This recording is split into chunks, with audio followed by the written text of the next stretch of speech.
lounging, son. All right, welcome back to the Comic Lounge.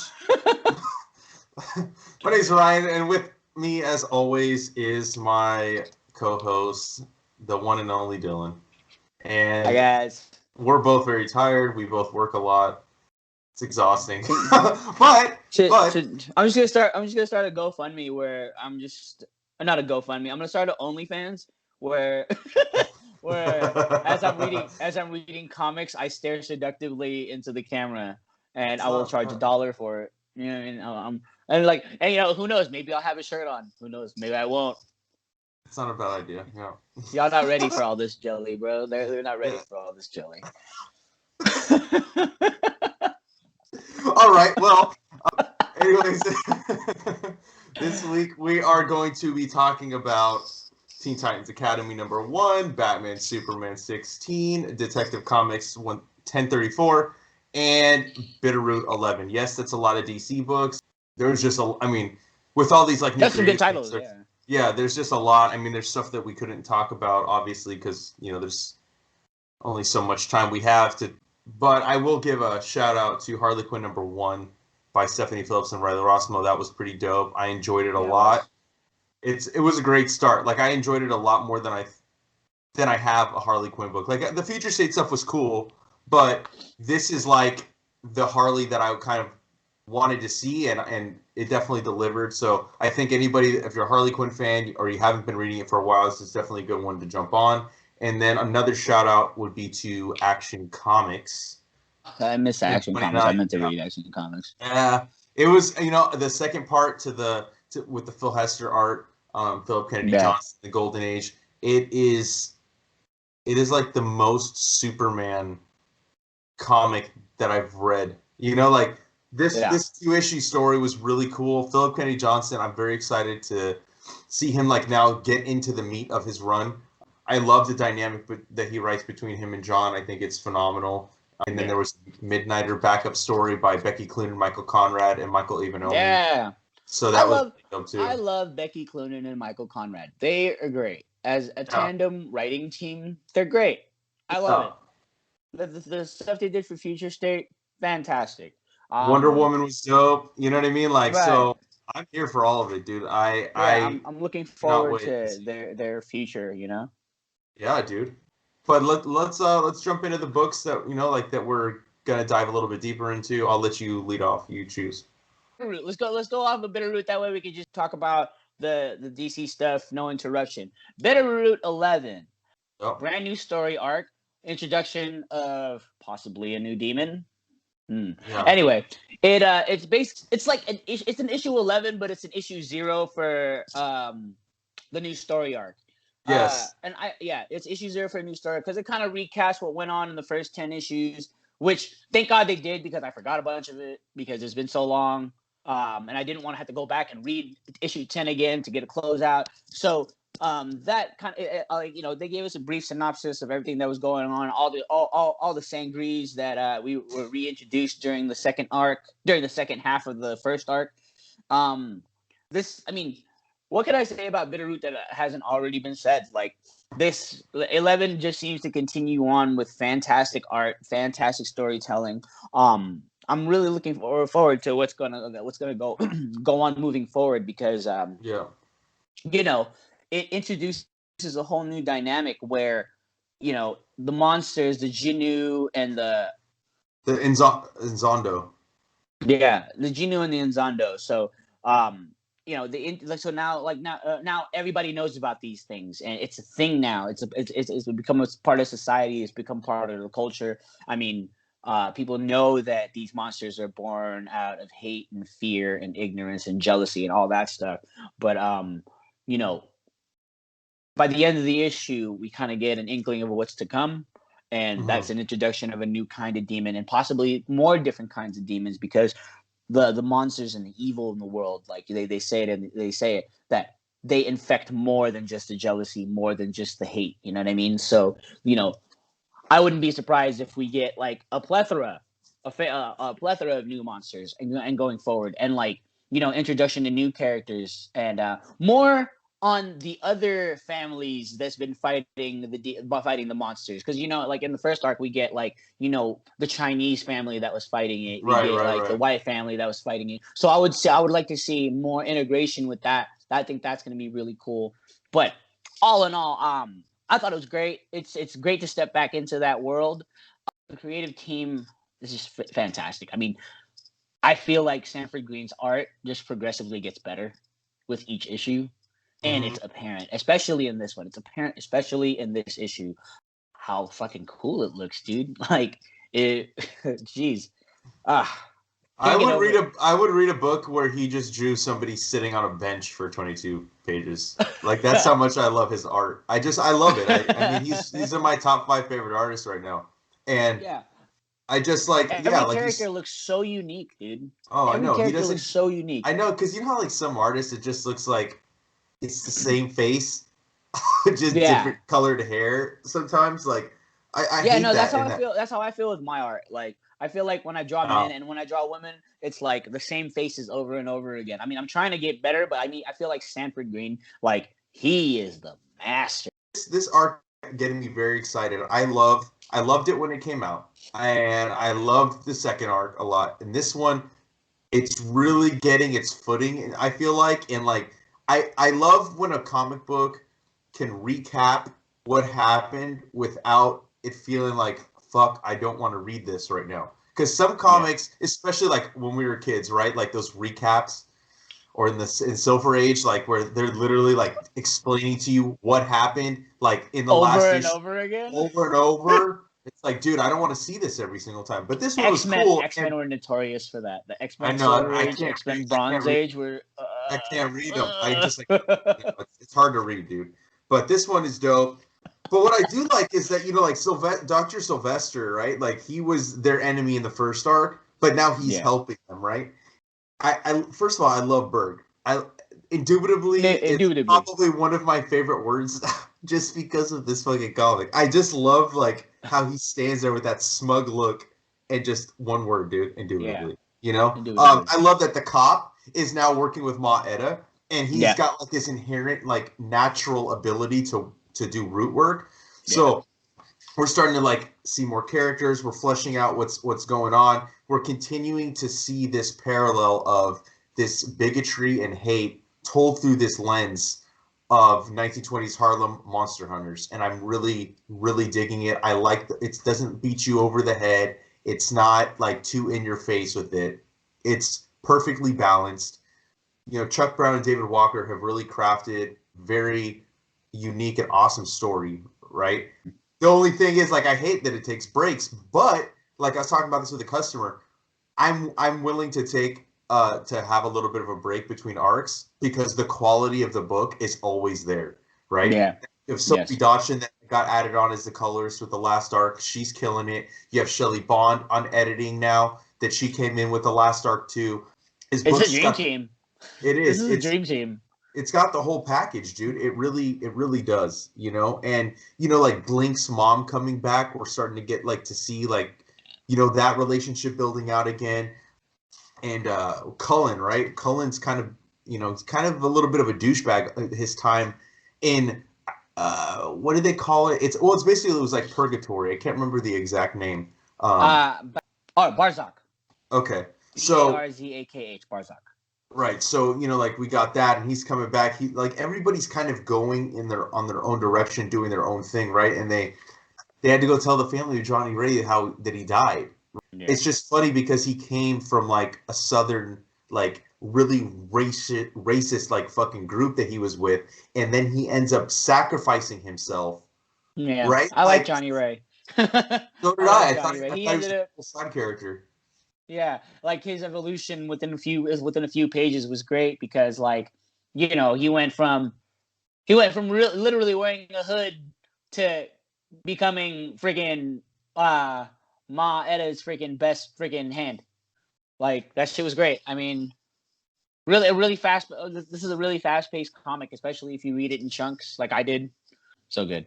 I know. And then these fucking double page spreads that Sanford does. I mean, with the monsters at the end, right before we close out the issue, coming out of the fucking roots and shit. Like, Yeah. oh, dude, I know that like I've talked about like binge culture and stuff, and like how like I like getting stuff in chunks, but sometimes there's certain things where I wish I didn't have to wait so long between issues, Yeah, And yeah, and I and I yeah. and I also want to correct myself when I said Excellence is my favorite Image book coming out right now. I have to have Bitterroot right next to it. I don't think that Yeah. I could say, and they're pretty even, but they are like I would put them as one. Like it's my favorite. Yeah. Like what they're Yeah, doing. no, I would have to agree. That's why when those shirts came out, those Bitterroot Excellence shirts, I was like, bro, look at this, we gotta get No, I bought it. I it. bought it immediately when you sent me that link. Yeah, me too. Me too. So yeah, I mean, this is like a quality book, man. Like they don't like slack off on anything. The editing, the coloring, the lettering, the writing, every art, and then like you got the essays in the back, right? The bitter truths, Yeah. where they have like different people like writing essays, which I usually wait and I read them in the trade. Yeah. Sometimes I'll read them like if I was pressed for time this week, so I kind of like I glanced like really quickly at each one. But like again, Yeah. like much like I said with Excellence, right? Like you get a little bit more of the fuller package when you read like Brandon or Kari's like writing in the back. Same thing with Yeah. this, like they're giving you a little bit extra, right, in Bitterroot that Yeah. you don't necessarily get in other comics. And I can't wait for this movie to be made that they have in the works. I mean, Ryan Coogler, come on, bro. We saw what he did with Black Panther. We saw what he did with Ryan Creed. Coogler's a beast, bro. I Ryan mean, Coogler's stuff is so fantastic. yeah, I mean, I fucking cannot wait to see this be adapted. Could you imagine, like, to see? I just hope that they really adhere to like Sanford's designs. Like, I hope they hired him to design the costumes or I I whatever the I I, outfits I are. really I really hope that they stick to the color schemes, like the tones and the feel. Like a lot of Bitterroot's pages and panels are emotional, and it's emotional in a sense that it's really driven by the colors it uses. We see a lot of purples, we see a lot of greens, we see a lot of color. It's like it's more than just like the ambient. It's more than it's, the ambient light fuels how these things feel. Like when the monsters show up, everything goes purple, or everything goes red. As it progresses, like when it's just like a normal day, you see the panels start to shift and what colors it turns. Like, you know what I mean? Like it's very mood setting. Like I really hope they adhere to that. You know what Yeah, I I mean, mean? this whole series has always had a very cinematic feel to it, like, and I've always loved like they had it in the first issue and they just had it in issue 11, like in the jazz bar or whatever, right? And where they're all dancing. Yeah, Like I love those scenes, dude, because there's so much yeah, energy and like emotion going on in there, and like you said, the yeah, coloring really elevates those scenes that Sanford's yeah. drawing. And even in the somber parts, like when Blink's mom and Blink have that moment, like you know what I Right, mean, right. really somber. Like it's that like, there's not or like over. It's a really it's like it's great. It's a gray tone, but there's still color in it. Like I Hmm. don't know, man. Like it's there's a whole mood to each page, and Yeah. I am here for it. And I Oh, like for sure. Sophie Dodson and Sanford Green are really freaking killing it as far as that goes. Like they must have excellent communication skills when it comes to like how the art in this is presented, Uh-huh. and it executes perfectly.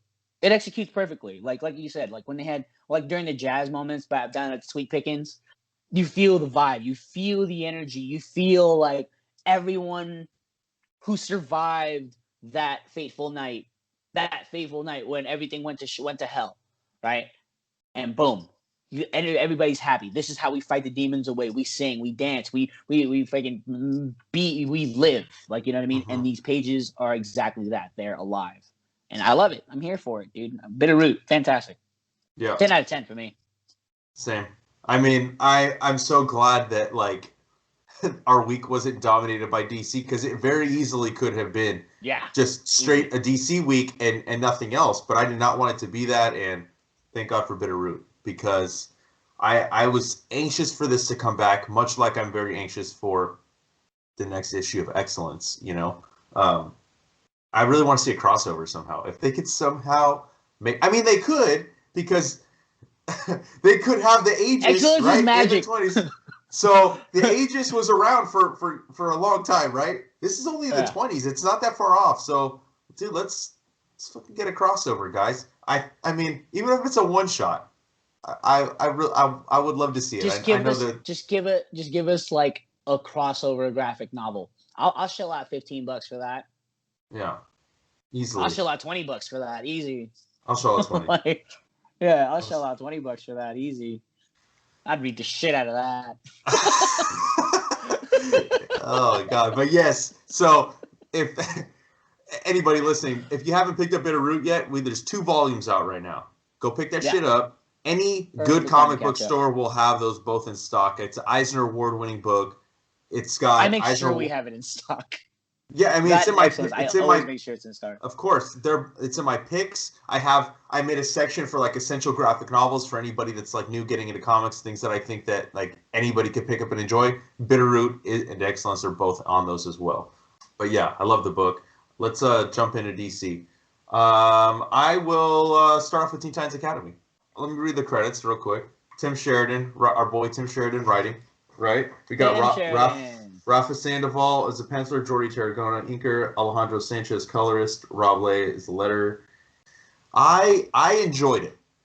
At the same time I didn't like. I think a lot of people probably like comic book people, right, or comic book fans, maybe casual people, anybody really, even myself. Like you see Teen Titans Academy, you're thinking Strange Academy off top, right? Because it's like everybody's all hyped for Strange Academy, so like some people may think it's going to have some of that feel, right? But if you know the Teen Titans, you know it's not going to be that, because Teen Titans has always been about family and about teaching the next generation, and it's been like that for decades. It's not a new concept, but I like that there's going to be new characters introduced. Gorilla Greg. I think I mean, I like Gorilla Greg. I don't know why I like him so much, but I do.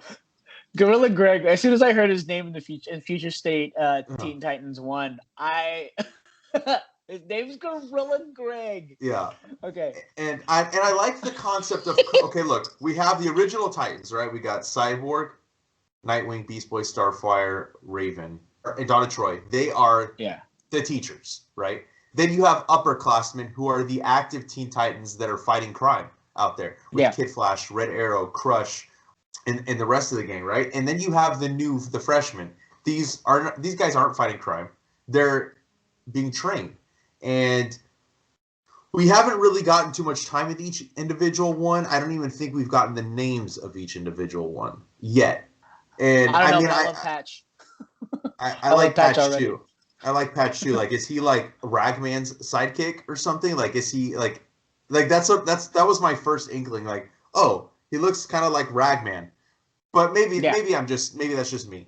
One thing to note also that I thought was interesting is you have Roy Harper's statue. Anybody that he's dead, right? But anybody that read Infinite Frontier knows he's back. He's alive. Yeah. We don't know, but there's a reason why he doesn't want people to know he's back. I'm excited to see how that gets explored, whether it's in this book, whether it's in another book that hasn't been announced yet. I'm here for it. But I don't know who this fucking this Brick is his name, right? Kind of a douchebag, kind of annoying, but I like him. I'm interested. Yeah. I like how he's kind of combative with the group, and he points out the whole Red X thing.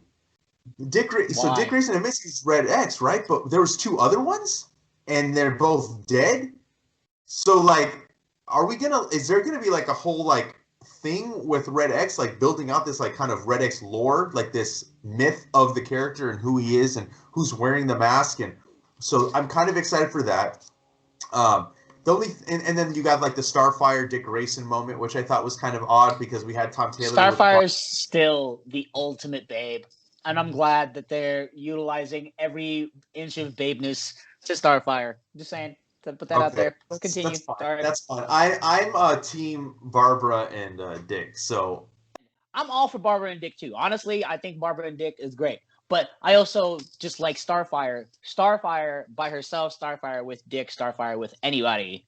I'm just here. I am a Starfire fanboy. Okay, I've loved Starfire since like her '80s debut, where her hair literally looked like curls of fire, and it was like 90% of her body. That's all I'm saying. That's why in Generation Shattered and those Generations comics, Yeah. I was like, hell yeah, '80s Starfire. That's my girl. Yeah. With her No, fucking... I love Starfire too. I just some people think she should be with Dick Grayson. I'm like, it makes more sense with Barbara Gordon, but that's neither here nor there. This does tie in cleanly to the Future State stuff because we had that flashback of Dick Grayson's birthday party, right? And somebody gives him the Red X mask as a gift, but he doesn't know who it is. Yeah. So I think that this whole mystery of who Red X is going to be is very interesting. I think all these new characters being created. I'm surprised this book didn't get spec'd on. Maybe people are dumb and they don't realize they should spec on it. It'll be like Strange Academy #1. Same thing happened with that book where that week another book came out and everybody was speculating on that and it ended up being nothing. And then like a month later, everybody flocked and was looking for Strange Academy, and that book, that's like a $30 book now. I love Strange Academy. I think that next time when there's another issue that comes out, we're gonna talk about it that week on the show for sure. No, I love Strange Academy. We'll talk about it, but it's a great series. And then but what Teen Titans Academy is, it's not Strange Academy. This is like strictly a school for superheroes and breeding next generations of. Like I see Batman's preparedness being inherent in Dick here. Like you know what I mean? Like this is Dick's version of the Bat family, but extended because he has his own family within the Titans, and then it expands like 20-fold. You know what I mean? Yeah. Like this is exactly what you would expect Dick Grayson to do. You know what I mean? This is going to be his legacy right here. You know. And I'm wondering, is he using his wealth now to kind of fund this? Because I think they kind of insinuated it, but they didn't like necessarily say that's what he's doing. But I mean, as we all know, if we read Nightwing last week, he's a billionaire now. So he very well could be funding all of this, and this is like what he wants to do, which is help train the next generation, which Batman didn't do this. Batman didn't take his wealth and like try to like nurture the next generation, because like you can't stop fucking kids that want to be superheroes, right? Like it's clear, like you couldn't stop the Teen Titans, you couldn't stop the Young Justice crew, and now you can't stop this new generation. And I think it's interesting with that. I also really like that opening page with the line where he's like about just trying to do good and maybe make ourselves a future brighter than the one that stalks us. And then Starfire's like, Stalks? Like, really? That got dark real fast. Yeah, and he's like, sorry, it's just my Bloodhaven showing. So it would like that could have gone either like been kind of cringy, like you know that joke, but I think it kind of stuck the landing. I enjoyed it, and I just like I love Marv Wolfman, George Perez era Teen Titans. I love all those characters. I love that they are the teachers, minus I guess Wally, because Wally was kind of in and out with that lineup. He never was like there for the whole time. Yeah. Well, he was there for the beginning, but then he left. So, like, the majority of, I would say, if you looked at it as a whole, like, the constant was always Dick Grayson, Starfire, Raven, Beast Boy, Cyborg, and Donna Troy, right? Yeah. So, yeah. I'm very excited to see where this goes. I think this is only the 4th comic that Tim Sheridan's written, or 5th, as of this time. I don't know when it fell in line in terms of how he was writing the book. I know that, like, Teen Titans Academy, I think, came out before Shazam, but he had actually written Shazam first. But I love it. I'm really glad to see at the shop, like, all the people signing up for the Signature Series. I personally got both covers. I got the A and the B. Very solid book. Excited to see where it's going to go. I wouldn't necessarily give it a 10 out of 10. I would say it was a good 8 out of 10. A hard 8. Nothing bad about it, just, it's definitely set up. You know what I mean? And I'm interested to see where this is going to go. I also give it a hard 8, almost a 9. I don't know. I just like you said, it's set up, and I feel like we're going to get into the bulk of the story in the coming issues 2, 3. But that's to be expected. Right. The art was phenomenal. Love Sandoval's art, though, dude. Yeah. He draws motion so well. Like that scene with Donna Troy and Brick when they're in the training room, like it's dope. So Very it's just kinetic. like just that one page like I really enjoyed, and I've liked Rafa Sandoval for a while. Like he did Green Lantern, he did Flash. This seems like it's going to be a really cool book, and it's a good addition to DCU. The standout for me was the dialogue. The dialogue between all Titans, old, new, all of them. They all had excellent, very seamless dialogue, in which, you know, for the younger Titans, you can sense that feeling of like nervousness and angst, whereas the veteran Titans, you could tell they fucking love each other. You know, they love each other, they respect each other, and they understand each other. And I feel like Tim Sheridan is a really good grasp on the old Titans and the new Titans. And I mean, he's a DC guy, so like yeah, it's evident, and Yeah. it's not in a way that like comes off as like a fanboy writing the book. It just comes off as somebody that respects the characters, that loves the characters, and wants to kind of put his own take, an own spin on them, right? Yeah. And like Joshua Williamson is another writer that like he loves DC, and he goes for like those deep cuts when he brings in characters. Well, we'll talk about it. We'll talk about it. Let's talk about Batman. Let's talk about Batman Superman though. Yes. How dope was that book? Yo, that shit was tight. Like you can read it 3 ways. Yeah. This you can read it like and for anybody that's listening, like I'll throw this up. Like obviously I always put up images, but like the top half of the book is Superman, right? But it's the bottom half, right? A film reel. The bottom half is Batman, and it even tells you can read this multiple ways. It tells you that you can read it 2 ways. Yeah. But you really can read it 3. I read it at the same time. I tried to read it just Superman at first, and I'm like, nah, I'm just gonna read it. I'm just gonna read it at once, you know. The confusion of what was going on made it that much better. Like it was so good, dude. Yes, it was great. It was great. And Gene Yang is writing. Ivan Reyes is on art. Danny Mickey and is on inks. Sabine Rich on colors. Seda Timofonte on letters. I love this. We're getting different versions of Superman and Batman. This is not the main universe Superman and Batman. I think it's clear from the cover. You can see the Superman logo is different. Kind of looks like the Golden Age a little bit. You got Batman with this like big ass belt buckle too. Yeah, and the sideways ears. Yeah. So sideways ears. That shit always gets me. Yeah, and it literally is like Superman in the world of tomorrow, and it's like an old school film, right? Like Batman and Robin in the world of the night. I just really, really enjoyed it. Like I saved it. I didn't read it Monday night, and then I came to work Tuesday, and Nick was talking about it, and he's like, it was really good. Like, and you know, Nick is not necessarily a DC guy. He'll read like good DC story, and he's you know, if the story's good, he likes it. Yeah. But this one was. I mean, I'm fucking all here for this. I was skeptical on like adding too much DC to my pulls, but like I find it hard to not get this book. You know, I'm a huge Gene Yang fan too. Like I love all his stuff that he does, whether it's his own creator-owned stuff that he's created, like Dragon Hoops, American Born Chinese, stuff like that, or his mainstream stuff like Shang-Chi or Superman Smashes the Klan. Like he is an awesome creator. And he, like we said in the Future State books, he really has a grasp for these characters. And even though these are different versions, they still like. I'm interested. They still have the base. Yeah, I'm interested to see how this is going to connect. You know, like how are we going to see this play out? I love the ending of it. It kind of explains to you, okay, this is what's really going on. Yeah, it was great. It totally threw me for a loop the entire time. I'm like, what is happening? At first, I thought it was like, okay, this is the future state. You know how everything, all the knots of the timeline were untied, so everything is kind of balancing out. So I guess I felt like at first it was like, oh, they're gonna make us relearn the lore, but I'm seeing here as it progressed, like, what the fuck is wrong with Bruce Wayne? Is that Dr. Martha Wayne? What is happening right now? I was freaking out. And then by the end,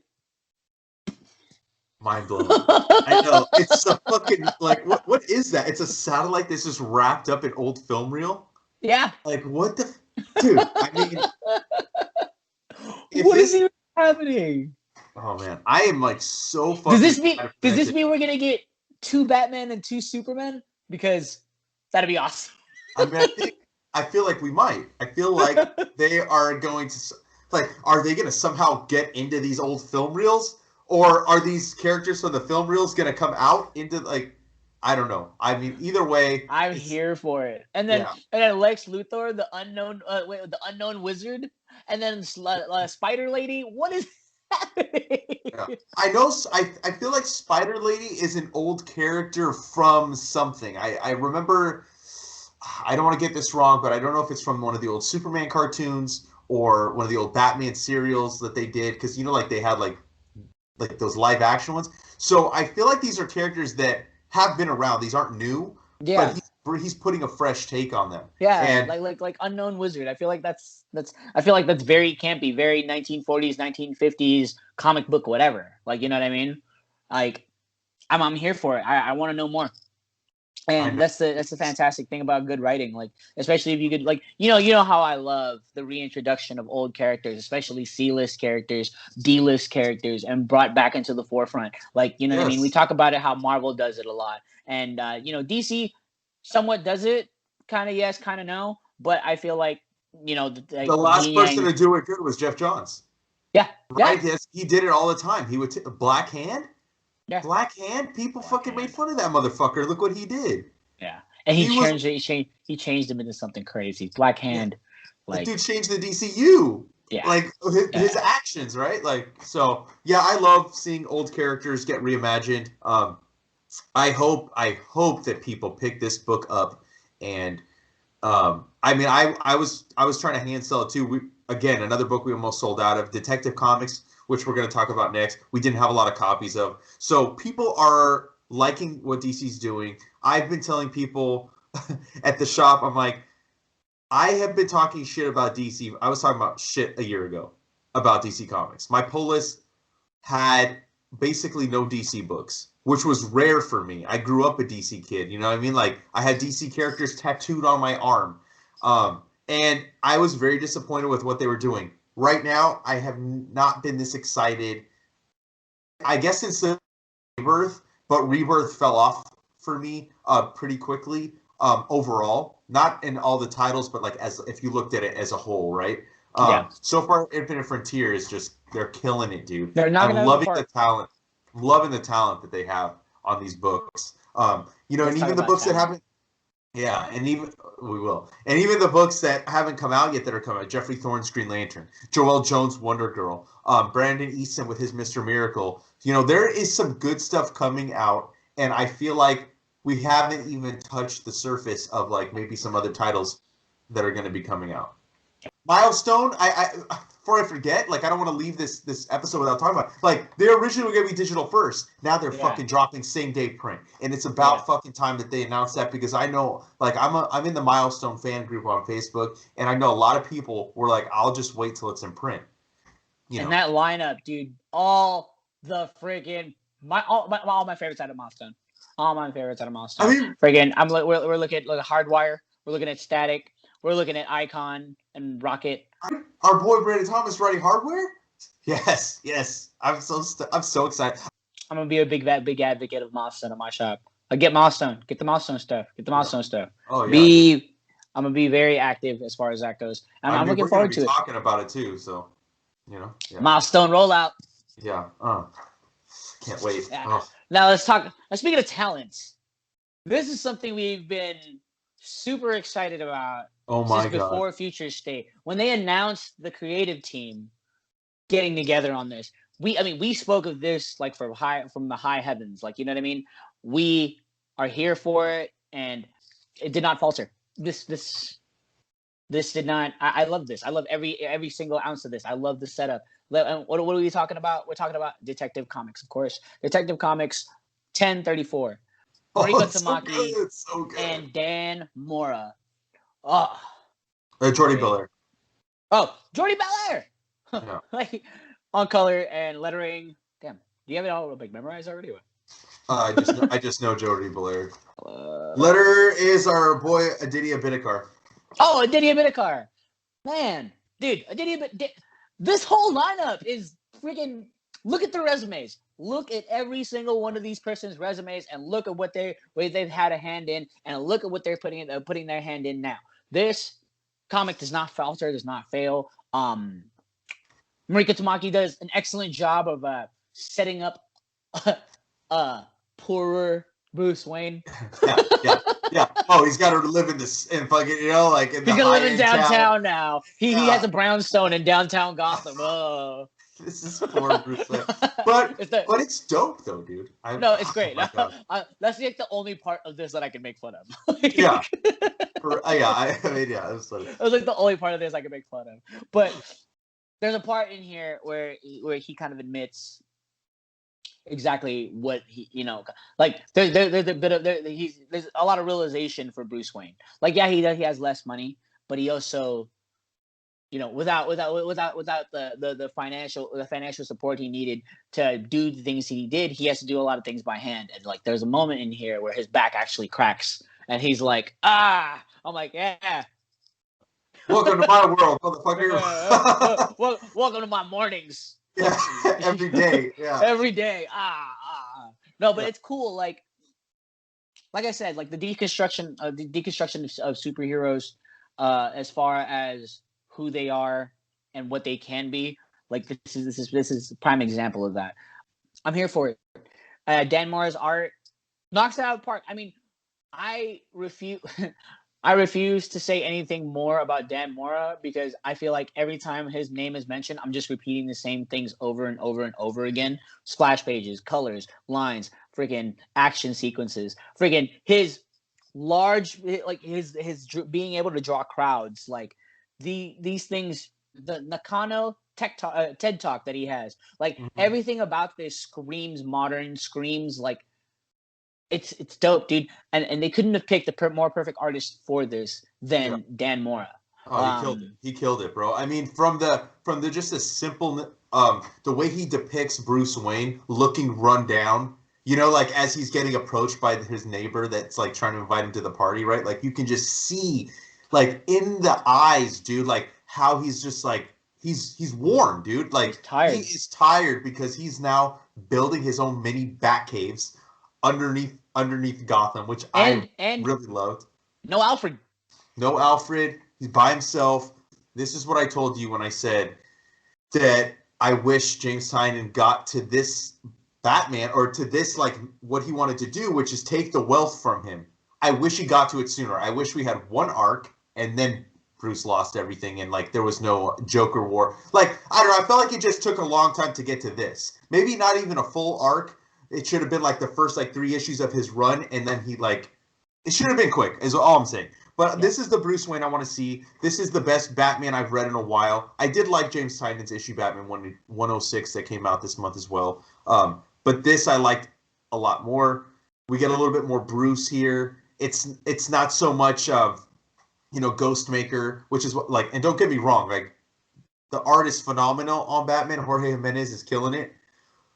But I really like Dan Mora, and I really cannot wait to see what else Tamaki and Mora have cooking up, for us. This is really building out like the surroundings of Bruce and like all the players and stuff. Like we got the neighbors, so now like we have a little bit of new supporting cast. There's that double page spread that we have of Batman jumping in the center of the book. I fucking loved that. Yeah, this is very cool. This is a very cool story. I'm here, like I said, it's.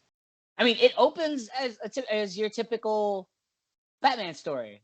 Oh, a fundraising gala for a new mayor gets hijacked by not the Joker, but remnants of the Joker War, right? Right, which are cool. Yeah, which are remnants of the Joker War, which is cool. But then, like, as the story unfolds, this is no longer your typical Batman story. Like, because Bruce is working. Bruce is literally working now. He has to work in the ground, from the ground, with very little to go by and very little people to help him out. Dick's away overtraining his new Titans on top of being new billionaire bachelor, because it's his time now. Damian, we'll get into Damian in a little bit, but oh boy. Oh, I know. Anyway. I mean, even the size and the design of the Batmobile itself is toned down. You know what I mean? Like, we're seeing a very raw Batman here, and I feel like it's only going to get more raw because, as we saw in Future State, he's at the bottom of the barrel by Future State. Right. So it's only downhill from here. You know what I mean? So I can't wait to see it. I can't wait to see it. I can't wait to see how this all unfolds. I'm here for it. See who that dude with the fucking blood all over his hands, who the fuck he is, you know, on the last page. And what I think is also kind of interesting is, like, Bruce never wanted to be a part of, like, the social life, right? It was always Alfred that would push him, like, no, you have to do it. You got to keep up these appearances. And like you said, Alfred is not here, so he has to, like, he didn't want to go to that fucking party. That's something I wish I would have seen. It's not a knock on the writing or anything, but I wish we would have had, like, that maybe inner monologue where he's like, Alfred would tell me that this is something I have to do, you know, but maybe it's just kind of implied. You know what I mean? Like that, okay, Alfred's not here to tell me, but I do have to keep up appearances. I have to be in this aspect of life, right? I can't just be off on my own. I have to keep up appearances. So it's definitely a great start to this run. I hope that they're on it for quite some time. I think that, I mean, I haven't heard the response, obviously, because these books came out yesterday as of our recording. So, I mean, I loved it. It's clear you loved it. I mean, the whole book. Even the backup story. Robin. My boy Joshua Williamson, bro. I've never been fucking excited for a Robin comic in my life. I have always been a Robin mark, dude. So, mine was Tim Drake, so it's a little bit different. But look, we're excited for Damian. Remember, for the longest time, I kind of felt like Damian's a little shit. Yeah, I wanted to punch him in the face. The littlest of shittiest. Like, you know, I've always wanted to punch him. I hate how he called Alfred Pennyworth. Yo, you call him Alfred by his first name like family, you dick. You stop it right now, you little shit, before I fucking slap the shit out of your stupid head. Yeah. This is obviously going to be flashes of me as a parent if my son ends up being exactly like me. But anyway, this is a fantastic story. This is a great backstory. You know, did you read the first part in Batman 106? Yeah. Okay, cool. So yeah, I mean, like, Joshua Williamson, he wrote these. He's going to be writing the Robin ongoing, which is another book that I'm very excited for. Gleb Melnikov is the artist. Troy Pateri on letters. This was a dope. He's already introducing new concepts too, like the League of Lazarus. Yeah. And like, we didn't get to talk about it because we talked about Batman 106, but like, Damian has now come to his mom and says that he doesn't want to be a part of the Bat family. He wants to come home. He wants to rejoin the Demon's Head. And like, she's like, you hesitated to kill, like, because like there was a fight in the first part, but he hasn't killed these new guys. He's like, she's like, you're hesitating. But he explains like, well, no, I was distracted by their tattoos. Like, who are they? And then her describing and stuff. Talia is another character I've always really loved. I love Talia. Going back to the Batman the Animated Series, the way she was depicted there, I always loved. This is a cool story. Excuse me. Talia al Ghul has always been one of my favorites. There's a ruthlessness to her, but also this like she's very regal in her ways. Of course, she went about creating Damian in very fucked up way, very like sneaky ways. You know, it's her beloved. Like Batman is her beloved, like in her own twisted way. I really do feel like she does love Bruce in her own little twisted way. And because who else but Batman? Shit, I love Bruce. The fuck? I feel that Damian is gonna be really coming into his own. I'm glad that it's Joshua Williamson doing it because, if anybody can make this guy lovable, it's Joshua Williamson, right? Of course. There have been moments in the past where Damian has like kind of shown his potential for the kind of person, the kind of man in a mask that he can be. But I feel like with Joshua Williamson penning this story, I feel like we're going to see a lot of that potential, if not actually see its full potential. You know what I mean? Very much looking forward to it. I love tournaments, dude. I love Mortal Kombat style tournaments where they just bring in and then the great thing about it is like, we kind of get a glimpse of who's going to be in the tournament too. Oh, like, please let me say this. Dude, this is why I love Williamson, okay? First of all, he said when I talked with him that this is the most fun he's had, and it's the easiest time he's had writing a book. Like, he has been wanting to write a Robin book for a long time because he loves Damian. Yeah. Now, he also loves the DCU, and he told me when I talked to him, I don't know if it's actually on the recorded interview or if it's after we stopped recording and we kept talking, but he said, you're going to email me in like 3 weeks.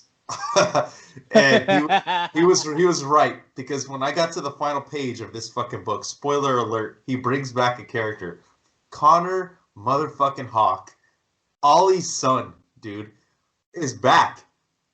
I emailed Williamson immediately. I was like, dude, what the fuck, Connor Hawk? And that's all I said. That's the body of the email. Yeah, that's all I said. He emailed me back. He's like, dude, I told you we had something cool coming up. And it's not it. And I was like, dude, I'm here for it. It's not it? He said it's not it? No. He's like, I told you we had some stuff in the works. I love Connor Hawk. I'm glad. This is a character I grew up with as a kid too. Like, this is when I was first getting in. We had Kyle Rayner, we had Wally West, we had Connor Hawk. The new generation, right? That final page, dude, is just like the fucking punch coming through, and he's like none other than and like it was such a cool way to like flip the page too, because you're like, what better way to take out a Robin? And like, I had no idea, and I flip, and it's then a Hawk. I didn't even know it was going to be somebody we knew. I'm very excited for this Robin book, more so than I thought I was going to be, because like, I've never been a huge Damian fan. Tim Drake is the Robin that I prefer. I still think Tim Drake is the best Robin. I think Dick Grayson came into his own when he was Nightwing, and people can argue that Dick Grayson's the best Robin. Well, no, I think he is a better character and is better as Nightwing. And I think Tim Drake is my favorite Robin. Dick shed Robin and became something else when he became Nightwing. Right. But out of all who's worn the Robin costume, Dick is the next in line for the Bat Cowl. That's my structure here. And I agree with everything you just said. That's my structure here. And then Jason, stop crying. Jason, stop. And Chip Zdarsky, please give me a Red Hood book, because that fucking story in Batman Urban Legends, I don't know if we talked about that or not, but that's like the most I've liked Jason Todd. Same. But it's also Chip Zdarsky. I feel like Chip Zdarsky knows me and knows my soul. So I feel like he writes particularly for you and I, Ryan. Like, he doesn't know us yet, but we're best friends. He doesn't know it, but he is best friends with us. And yeah, he writes stuff for us. So thanks, Chip. Yeah. We appreciate it, best friend. Yes. But yes, Robin, dope as fuck. We keep going so off topic, but the books are just so good this week that it's like stirring up all these like thoughts of other shit. But exactly. That's what it's supposed to do. Yeah, that's what it's supposed to do. Like in the in like the early 2000s, like the mid 2000s and early 20 teens. Like there was a point in time where Marvel was literally doing that, where we were getting like old feels from characters that we haven't gotten in a while. Like, I feel like this is DC's time to do that now. Like, it's crazy. Like, it literally is cycles, and it's amazing. I am as a Marvel guy. I'm here for it. I'm here for DC. Like, most of my pull is DC. I think there's like, in comparison to ratio, I'd say the number of DC titles over Marvel titles per month is at least a 3-to-1 ratio. So I'm picking up 3 DC titles while I'm picking up 1 Marvel title. Like, you know what I mean? Yeah. Or 2 Marvel titles and I'm picking up like 6 DC. And then, I mean, Indie, like, you know, Indie's doing Indie is and will always do phenomenal. Like, there's no doubt about it. But like, if we're talking big 2 here, DC is killing it. DC is killing it. I agree, dude. This has been a really cool month for comics. I know, like, the whole last 2 months, like, it was dominated by us talking about Future State, so we didn't really talk too much about the other books we were reading, besides whatever, like, trade we were reading. Like, and Fables was also taking up a lot of time, but everything that's been coming out has been really good. I'm very excited to see where all the Infinite Frontier stuff goes. There's a lot of indie stuff that's going to be coming out, a lot of Marvel stuff that I'm excited for, too. But yeah, this is a dope week. This is a very, very dope week. And like I said, we could have made this entire episode DC stuff, because like I talked about earlier. Harley Quinn was really good. Action Comics was really good. So it's not just the books that we're highlighting. And I think that, we'll obviously always pick the books we're going to talk about, like more in depth, but then we'll always give our extra shout outs to the other books that we like. Yeah.